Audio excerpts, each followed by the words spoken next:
Hi guys, I'm back with another Court of Love and Healing update. I kind of lied last time and I went a little off-piste a bit. I did an Azriel and Gwen chapter because it had been a while. And I didn't want to do too many back-to-back Tamlin and Briar chapters because everyone else has an arc too. And I feel like I needed to incorporate more of what is leading up to the war with the Queens and Koshi. So chapter 66 was a big chapter for Azriel, and a big step for Gwen in their relationship, if you haven't read it yet. Chapter 67, which I'll be working on when I wake up, is, as I said last time, I promise it will be though, is going to be Tamlin, Briar, Jurian, Vasa, Tarquin, and Crusader meeting up in the Spring Court to bring meals to the Mortal Lands, which are still poverty-stricken from Hybern and Amarantha, and they're kind of struggling still. And they're also gonna try to, like, as much as they can, at least begin to repair the relationship between mortals and the Fae, especially now that Hybern is dead and Amarantha is dead, and they were the big bads mostly regarding mortals. And the wall is down, so we know that there's really no border between them anymore, separating them, which I think is actually going to be a bigger thing in canon than we think. But this is about my fanfic, not about canon, even though my fanfic is heavily canon infused, because it's a pet peeve of mine when people just kind of are doing a fanfic that goes along with the books but then like never incorporates anything from the books. But anyway, Tarquin and Crusader are going to be there as well, because Briar made friends with Crusader and she had asked Tarquin if they could bring some of the seafood from the summer court to the mortals to help them, especially the ones in poverty that don't have a lot to eat. While Tarquin is there, he's going to meet a brand new character of mine, an original character, that he's going to be caught by surprise with. And this character I'm really proud of. She actually started as this little tiny idea that I got, and when I was doing some mid-journey stuff, I just kind of plugged in a few things, like a few little ideas, and I saw one of the renders and I was like, this is my character, this is a new character, this is gonna be Tarquin's love interest, like absolutely. She's really pretty, but without giving away any spoilers, she wouldn't usually be someone that a High Lord would be with. So I kind of wanted to mess around with that, like how his court would react, or how that would work out between them. But she's gonna be a lot of fun. I don't know. It's gonna be a fun chapter, and I think even though I'm not usually excited, or I'm usually not into a lot of OCs, she's gonna be really cool to mess with. So, and not only do we have all of that Mortal Land stuff happening, and Tarquin, like, falling for this person happening, but we also have more Tamlin and Briar kind of flirting around the idea of, do they want to be together, do they not want to be together, how's he going to react when she leaves, but she's not actually leaving yet, and Tamlin especially is very neurotic about this, because one, like, all of the Fae kind of wants a mate. It's said to be rare, and they're said to be, like, your soulmate, blah, blah, blah. But you have to remember that Tamlin's parents were mates, and his father was vile, like a disgusting person. And his mother, just because she was his mate, never said anything against him, didn't protect her children against him. Even though she loved Tamlin and he loved her, he did admit that she was just completely complacent. Like, she didn't do anything against him because he was her mate. So Tamlin's going to be really hesitant about having a mate bond and what that means about being with Briar, especially because he's still very self-loathing and he doesn't think he deserves her. But he's just going to be very apprehensive about it, especially because it wasn't just his parents that were mates. It was also Rhys's parents, who it wasn't really delved into in detail, but apparently they weren't very great of mates either. And then we have Rhysand and Feyre, who Tamlin literally lost his fiance because of a mate bond. So he doesn't really... It's not that he doesn't believe in the power of a mate bond, but all of his experiences with a mate bond have been negative thus far.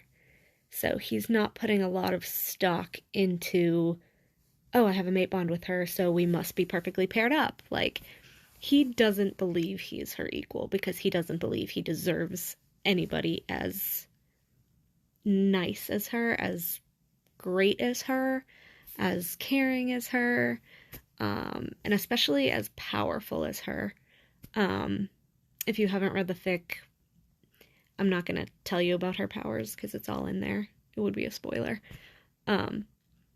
But basically, they are very unique and very powerful. So he doesn't really believe himself to actually be her equal in any aspect. But anyway, I went a little off the rails there, as I usually do when I'm talking about my fic, because my ideas just kind of spark into my brain and I start talking. But that was kind of what I have planned for chapter 67, and chapter 68 will most likely, I'm not going to promise anything anymore, but chapter 68 will most likely be the spring reopening festival, finally, and there's going to be an appearance from a character from book 1 that may make Tamlin cry, as I said before. There's going to be food and music and dancing, and Briar's going to try to convince him to play his fiddle again. I don't know if he's going to cave and do it. He hasn't played since Feyre. So that's a big, like, pressure point for him. He's been looking at the fiddle case and stuff, you know, but, there's gonna be that, and some other Spring Court members that I had mentioned in an early chapter. Their family was featured in an early chapter with Tamlin and Lucien when the reopening festival was first brought up as a thing that was going to happen in the future, which is now going to happen soon in the fanfic. So that's going to be cute. A little callback to the earlier chapters. I'm trying to think. But yeah, I don't know whether I want, like, Feyre to show up. Like, obviously he wouldn't let her in. She would be, like, banned. He's already having a hard time with Elaine being Lucian's mate, and Lucien having accepted her, and Lucien trying to get Tamlin to let Elaine come into the spring court. So if Feyre shows up and Elaine's there, and she, like, makes a bunch of excuses, like, my sister's here, and blah, blah, blah, blah, blah. Like, I don't know whether I want to kind of cause that, or if I just want to make it, like, a fully happy chapter, but let me know your thoughts. That I had mentioned in an early chapter. Their family was featured in an early chapter with Tamlin and Lucien when the reopening festival was first brought up as a thing that was going to happen in the future, which is now going to happen soon in the fanfic. So that's going to be cute. A little callback to the earlier chapters. I'm trying to think. But yeah, I don't know whether I want like Feyre to show up. Like, obviously he wouldn't let her in. She would be, like, banned. He's already having a hard time with Elaine being Lucien's mate, and Lucien having accepted her, and Lucien trying to get Tamlin to let Elaine come into the spring court. So if Feyre shows up and Elaine's there, and she, like, makes a bunch of excuses, like, my sister's here, and blah, blah, blah, blah, blah. Like, I don't know whether I want to kind of cause that, or if I just want to make it, like, a fully happy chapter, but let me know your thoughts. And not for nothing, but going back to, like, canon and how Feyre and Azriel, but how Feyre and Azriel and Tamlin saved Briar from the Hybern camp. I feel like Feyre as a person would be, like, super protective of Briar because she's the one that saw her and is like, we are saving this girl. I'm not leaving without this girl. So I think to learn that this girl is Tamlin's mate is going to be kind of jarring to her. I mean, Elaine has basically told her in Rhys. There was a scene in chapter 28 at Vivian's High Lady coronation where Elaine and Briar run into each other, and she's like, oh, you're the girl that, like, got saved with me from the Hybern camp. And they had, like, a thing, and then Elaine has this huge vision, and she runs off, and she runs her mouth to Rhys and Feyre. And I was basically alluding to the fact that she realized that Tamlin and Briar were mates. Which Briar doesn't find out until, like, 2 minutes after that. When her and Tamlin brush hands at the hors d'oeuvres table. Of course. But, yeah, I feel like Feyre would be a little annoyed. Not that she has the right to be annoyed, but I feel like Feyre would be annoyed / maddened / protective in her own way of Briar, and learning that Briar is Tamlin's mate would kind of trigger her because Briar was a former human. In my fic, she is Fae, turned by Hybern in the cauldron. So Feyre is going to be like, absolutely not. Like, there's going to be problems. Not trying to spoil anything. But that's that. So I don't know whether I want to have that happen at the Spring Reopening Festival or later on, because Briar is currently on a tour of all of the courts. So the agreement was that she would go to Spring last.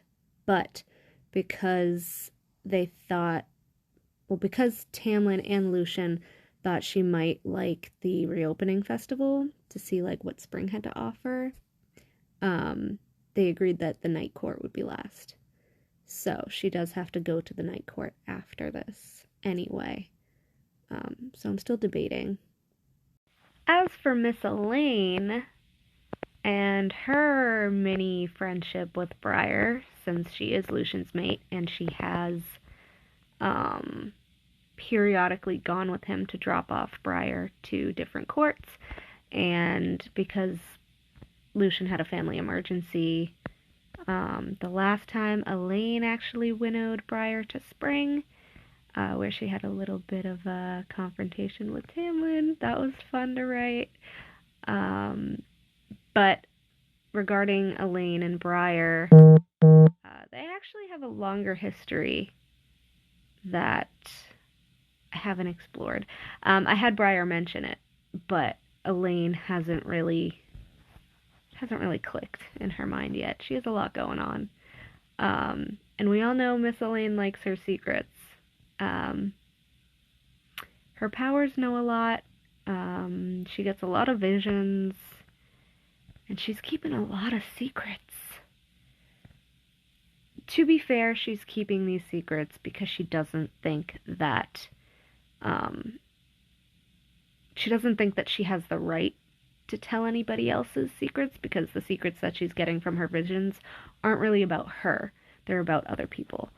And I don't think she'd like to air out people's dirty laundry, especially after what happened with Nesta. But she does know a big secret about Briar, about Briar's power, that she has kept from Phazand.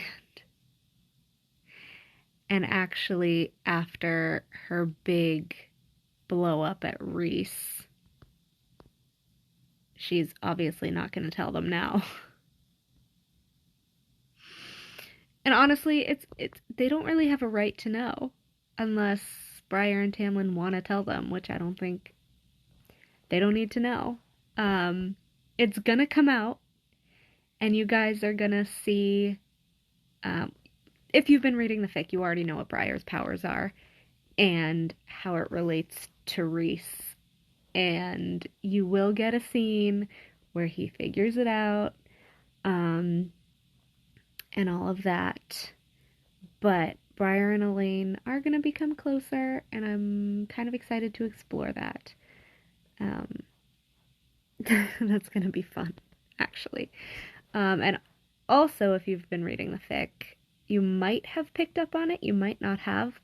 But I did a big flashback of Tamlin with Rhys's sister, where they thought they had a mate bond, and it was not really a mate bond.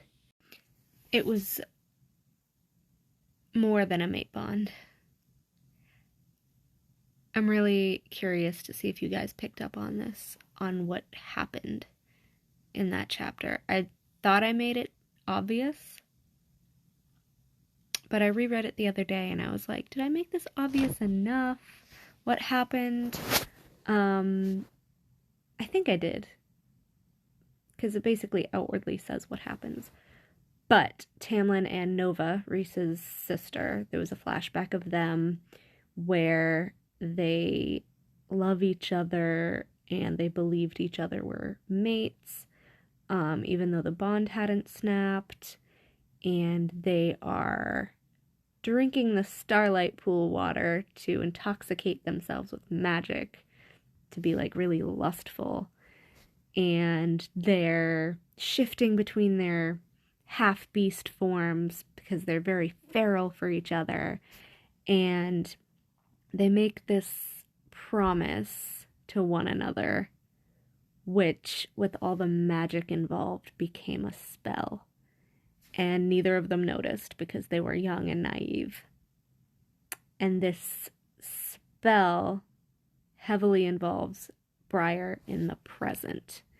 So let me know if you guys got the... Because my point was...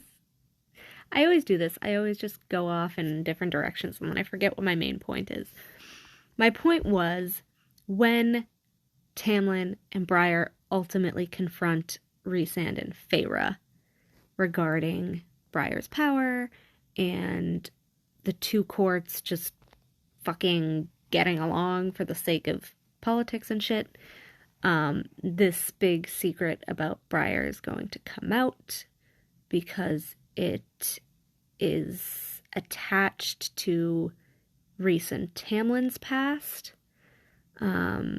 because it leads back to Tamlin's sister, who was secretly in love with Tamlin and never told anybody, and he never told anybody, and basically him and the sister were a Romeo and Juliet thing, except Romeo's father ended up murdering her for it. So that's all going to come to a head at one point, and it will probably lead into my sequel fic. I told you guys before, but if you haven't seen my other videos, A Court of Love and Healing is going to be 100 chapters. I don't plan anything out, I'm a pantser, but it's going to be 100 chapters, and then there's going to be a sequel with 100 chapters, A Court of Hope and Change. Because my point was, I always do this, I always just go off in different directions, and then I forget what my main point is. My point was, when Tamlin and Briar ultimately confront Rhysand and Feyre regarding Briar's power and the two courts just fucking getting along for the sake of politics and shit, this big secret about Briar is going to come out because it is attached to Rhys and Tamlin's past, because it leads back to Rhys's sister, who was secretly in love with Tamlin and never told anybody, and he never told anybody, and basically him and the sister were a Romeo and Juliet thing, except Romeo's father ended up murdering her for it. So that's all going to come to a head at one point, and it will probably lead into my sequel fic. I told you guys before, but if you haven't seen my other videos, A Court of Love and Healing is going to be 100 chapters. I don't plan anything out, I'm a pantser, but it's going to be 100 chapters, and then there's going to be a sequel with 100 chapters, A Court of Hope and Change. And that sequel fic is basically just a continuation of this fic.